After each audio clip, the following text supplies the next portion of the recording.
second thing that could happen is that someone, and there have been some references in the press, that Senator Joe Scarnati, the Senate Pro Tem, is in the process of trying to come up with a bill that will deal with the Marcellus Shale, but not a tax, ladies and gentlemen, a fee. And I guess that makes all the difference. If you call it a fee, it isn't a tax, maybe then the governor would see his way clear to sign it. I don't know that. The third way to do it, and I think one of the more interesting things that could happen, is to put the Marcellus Shale tax on a referendum in the general election in November, and let the people of the Commonwealth speak even more loudly than they now do. The polling that has been done indicates there's overwhelming support for this kind of a tax.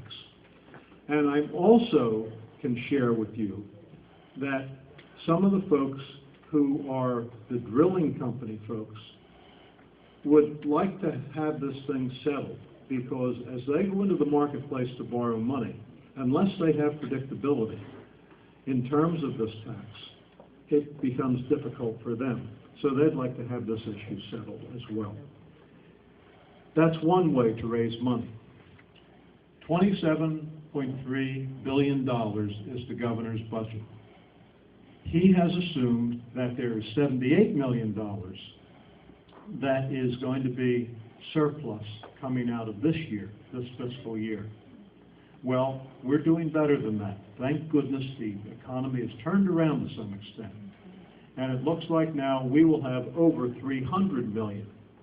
Now the question becomes, will he allow us to take that money over and above the $78 million and put it into the budget and use it, and that could then be used to help restore some of these cuts that have been made.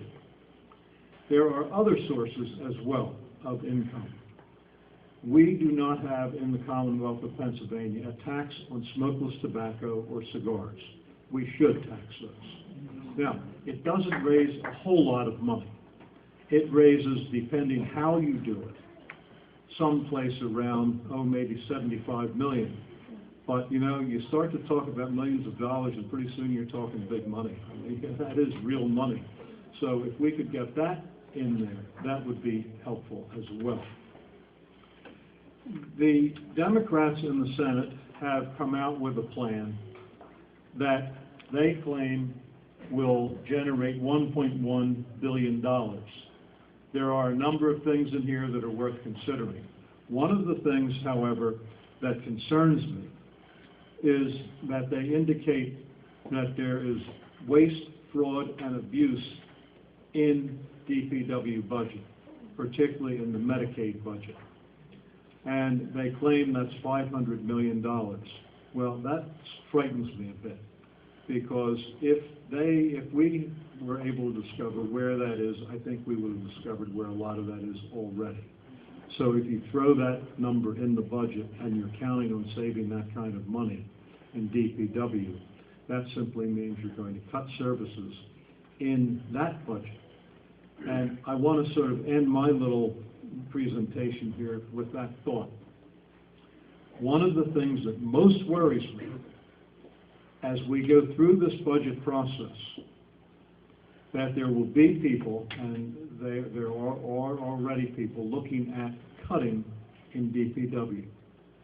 These are the people that need that money because they can't provide things for themselves. These are the people who have intellectual and developmental disabilities.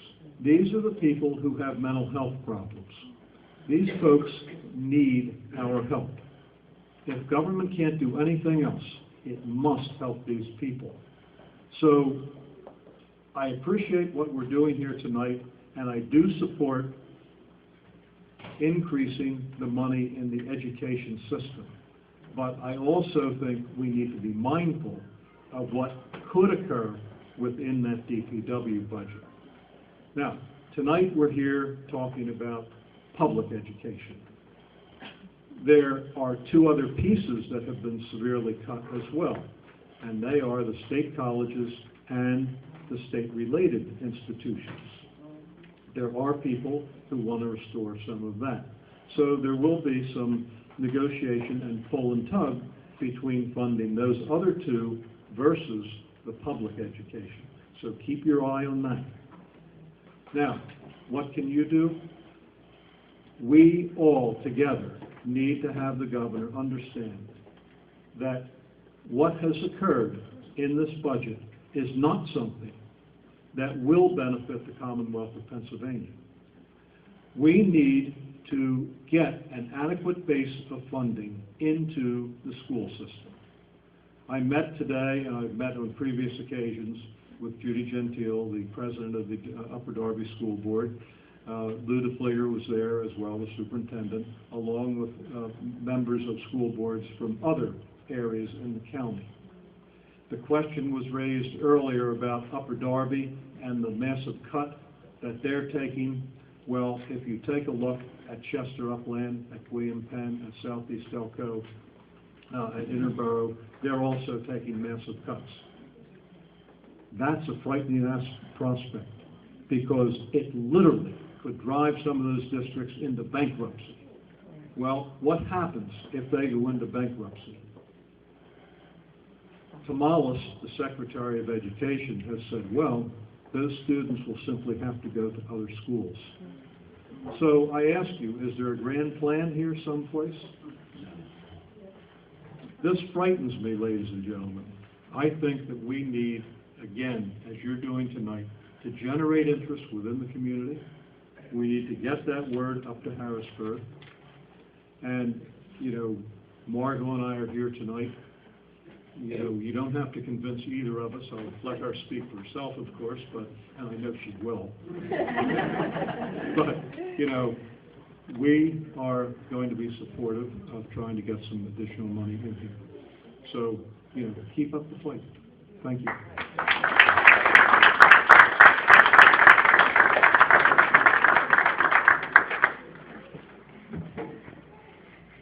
I cannot say to you in adequate words how important it is and how much it means to me, and I'm sure how much it means to each and every one of us here, to have our state senator come and be a part of this forum here this evening. We appreciate it.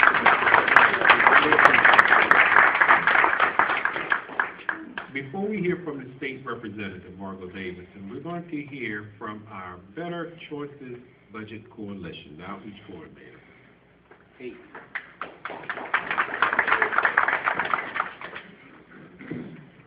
Good evening. Good evening. And good evening, Senator, Representative, Mayor. So I just want to echo how heartened I felt listening to the Senator speak. Someone asked earlier if this was a partisan meeting. Clearly there is bipartisan support for funding quality education in the state.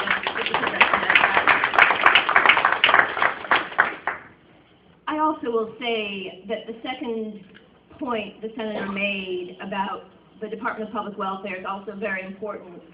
I spend a lot of my time doing legislative visits in different parts of the region, and many times legislators say to me, if you don't want to see these education cuts, where do you want us to cut?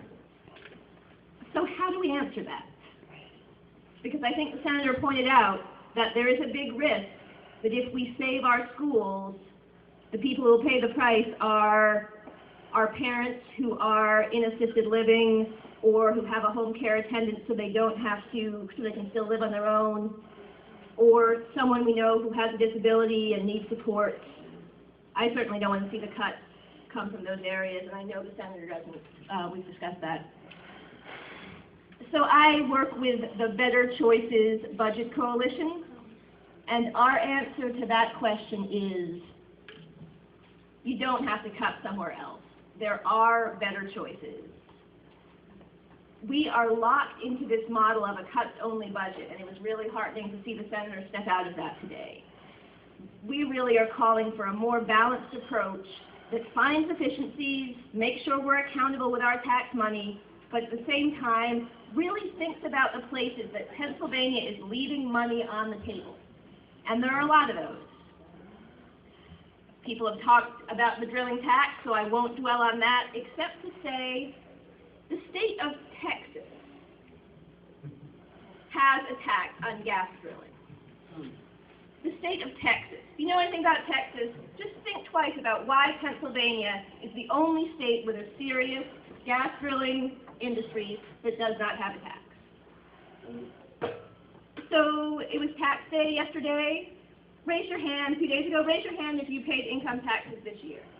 If you paid any income taxes at all this year, you paid more in state income taxes than Costco, than Target, than Walmart, than Toys R Us.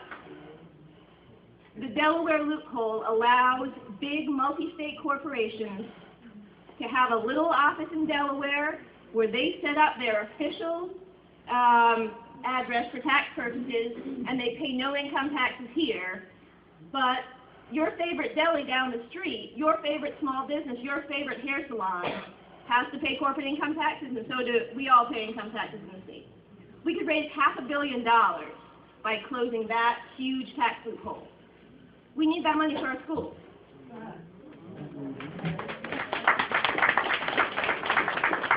So, and then the last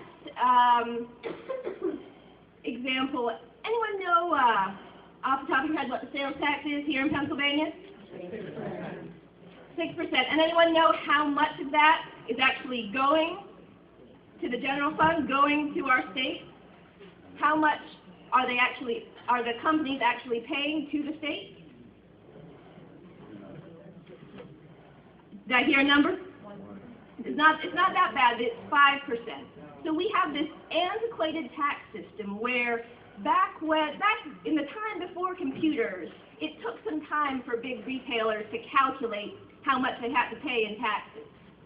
And so they got a little bonus. They got a 1% bonus for paying their state sales tax on time. Now, they do it instantaneously, but still, you're paying 5% at the store, you're paying 6% at the store. They're keeping 1% as part of their profit. We need that money for our schools. So I work with an organization that has a lot of policy nerds involved. I won't bore you with that, but if you're interested in learning more about this, take out a pen, and I will give you a website where you can find what we calculate to be $1.8 billion in potential corporate tax loopholes we could close and special tax breaks we could do away with, and we certainly could use $1.8 billion in revenue in this state. So the website is www.betterchoicesforpa.com. Again, that's www.betterchoicesforpa.com. Thank you all for being here tonight, and I want to take any more time. Thank you.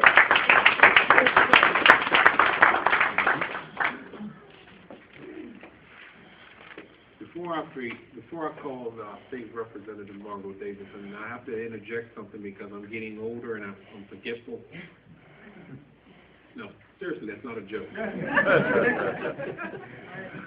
definitely not a joke. On the 3rd, it's not. May 3rd, we are sponsoring a bus trip to Harrisburg for this purpose. If you may be interested, you think you can get off work, or maybe you just might want to just have your voices heard, please see Dennis before tonight is over, okay? And at this time, we're going to ask our State Representative Margaret Davidson.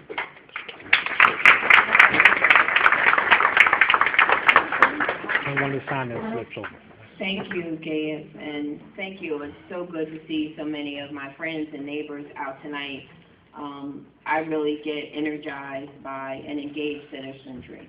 I really get energized by people taking a stand and taking a voice and having a voice in their government. So let me just tell you how I feel about the governor's proposed budget. This budget is so bad in so many ways, on so many levels, that I am opposing it with every fiber of my being.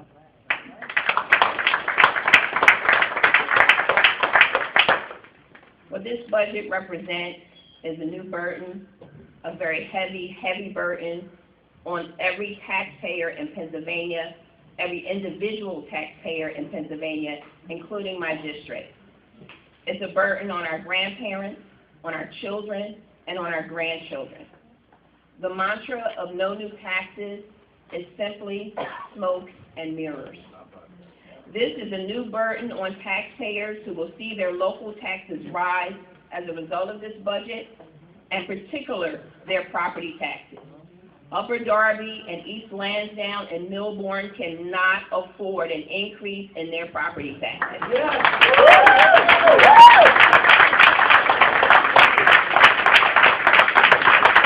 cannot afford it. There are so many bad decisions and misguided priorities in this budget that I am not sure even where to start. But let me just start with the education cuts. There are 4 budget categories that affect local schools. Corbett has cut across all 4, and it also excluded a Social Security reimbursement in some cases. Upper Darby was cut $5.7 million. That's a 16.8% cut. William Penn School District was cut $4.2 million, which is an 18% cut. Meanwhile, prisons were increased by 11%. And this governor, while asking teachers to take a pay freeze, raised the salaries on his executive staff. Unbelievable. Teachers are making $50,000 and $60,000 a year. Meanwhile, the governor's executive staff are all making over $100,000, $125,000, $145,000, and he thinks they're not being paid enough. I just think the priorities are wrong. Not only is the secretary after secretary during the budget hearings, and I attended the budget hearings even though I'm not on the Appropriations Committee. I attended the budget hearings because I thought it was important to the people that put me in Harrisburg to represent them. And so I attended hearing after hearing, even more than some of the Appropriations Committee meeting members. And secretary after secretary of this administration blame Rendell, not the recession, which was truly to blame for the situation that we're in now, for our reduced revenues. And that to me was very disingenuous, to say that it was all Rendell's fault that we're in this situation. We were in the worst recession since the Great Depression over the last several years. And even in that time, Governor Rendell refused to turn his back on education.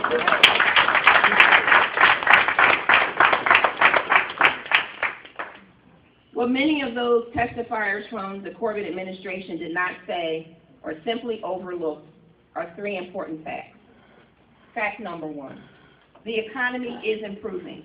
As Senator Erickson said, we're ahead in our revenue projections, what we are realizing in the month's revenue generation.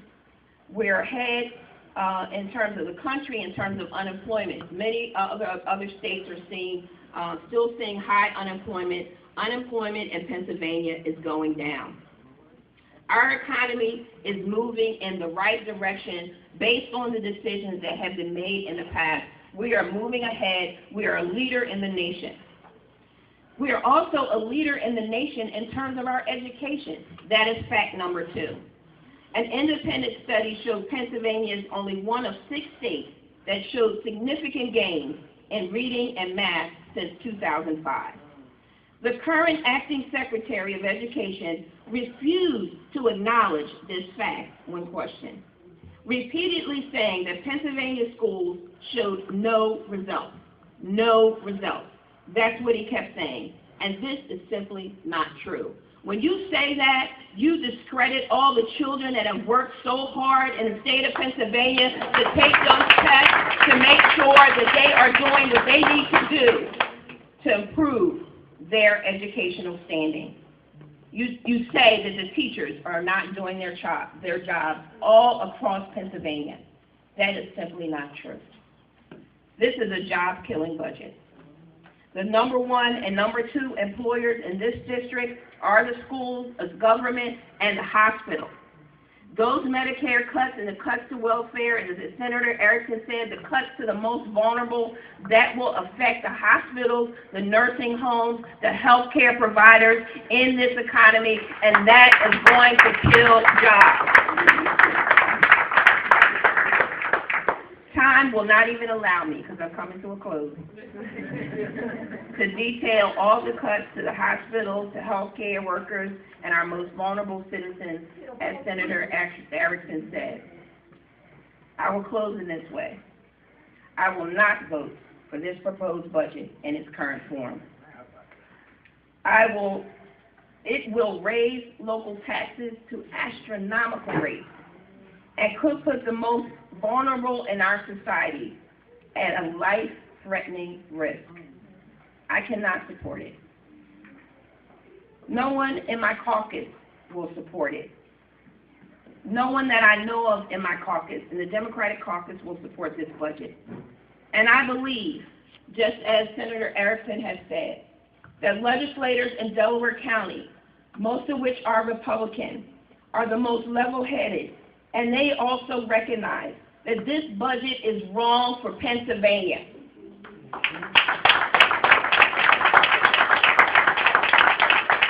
I want to publicly thank Senator Erickson for his leadership and being able to publicly say, contrary to the position that his governor took, that this budget is wrong, that this budget is bad, that this budget takes us in the wrong direction. It takes courage, and I know a little bit about courage on the House floor. It takes courage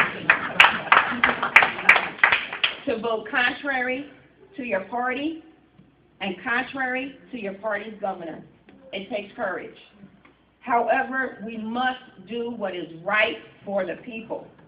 That is what I promised to do, what was right for the people, and that is what I intend to do, and I will do what is right for the people of my district as long as I am office.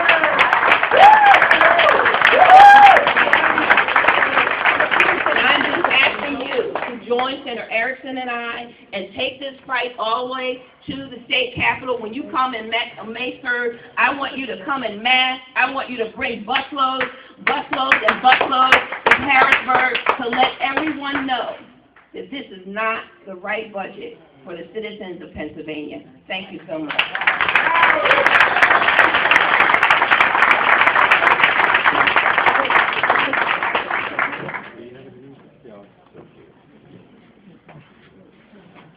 We thank our representative, Margot Davidson, for her words, and I am thrilled that we have adequate political representation.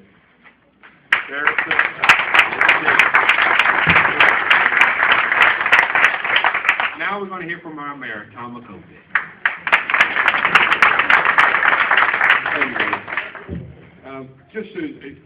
My support for the school district is second to none. Me and Lou DeFligger work daily with my administration and him. One of the things that is confusing for a lot of people that did arrive from Philadelphia to our great schools and our great township, it's a little different here. The mayor does not control the school district.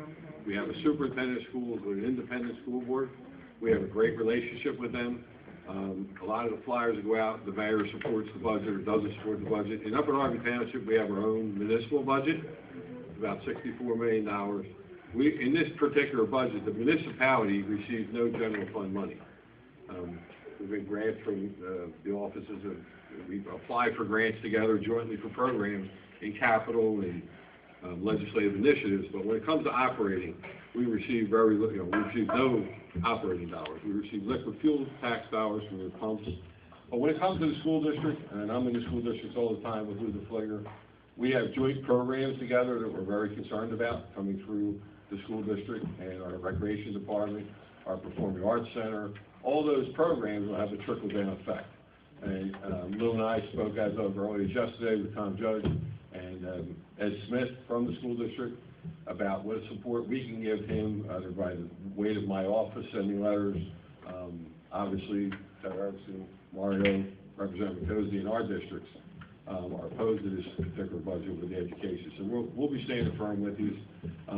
Nate Goodson had an eloquent speech the other night at the first suburbs, where he talks about the inner ring suburbs and what effects that inner ring suburbs have living directly outside of the city. And that has an impact on where we're going together. So this is a first fight, I guess you want to call it, right up from the front, and we're going to work it together, and we're going to stand and support all of you. So thank you.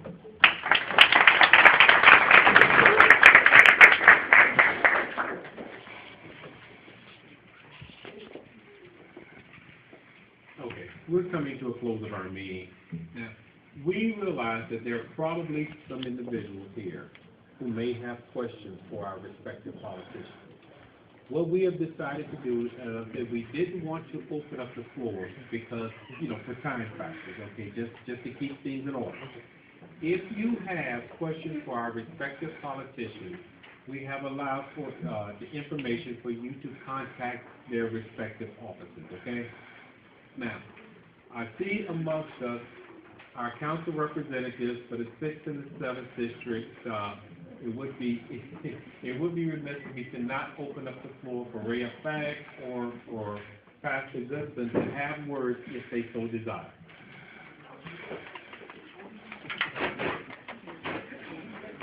As you're coming, I just want to make sure everyone knows this is no disrespect, but I'm about to burst, and I'll be right back.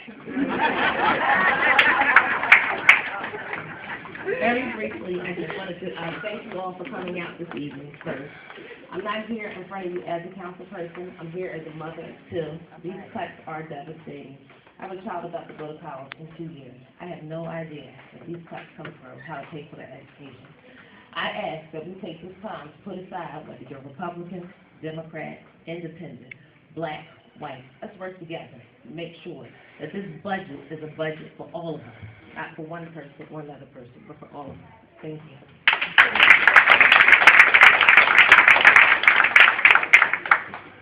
Good evening, everyone. I certainly want to thank Representative Davidson and her leadership for what we have here tonight. It's certainly a wonderful, wonderful opportunity for all of us to come together, and as Councilwoman Fag has said, to work together for these problems that we have. One of the problems that we have is what Mayor McCosey alluded to for just a few moments ago, something called the first suburbs, or first ring suburbs. And very, very quickly, let me explain to you what that is. First suburbs are those communities that have been built as suburbs of major metropolitan areas.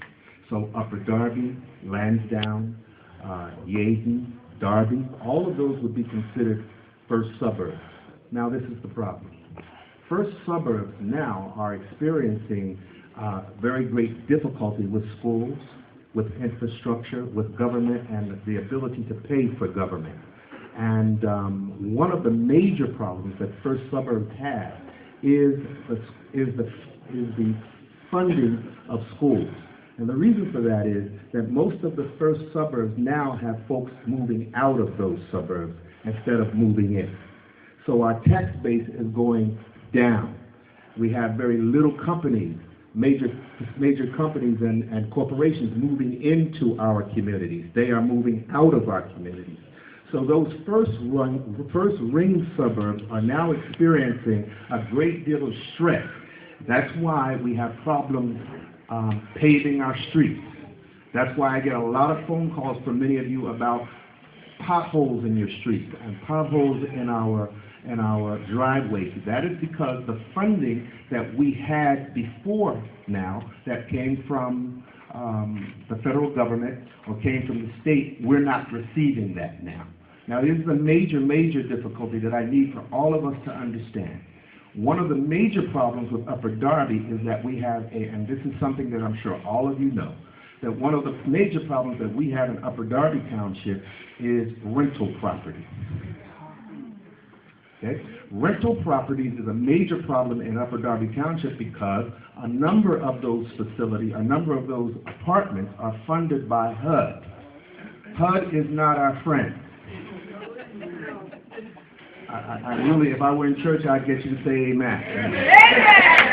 HUD is not our friend. One, HUD is not our friend because HUD is the one who oversees Section 8 property. And so when we have problems with a lot of the Section 8 properties and what that does is it causes stress on the township because many of the HUD properties and Section 8 properties are properties that are under code, that are not meeting the code. We will admit that. So what ends up happening is we have to spend a great deal of our time and money in the township trying to keep HUD properties up to code. So when we're spending all of our time keeping HUD properties up to code, we can't do that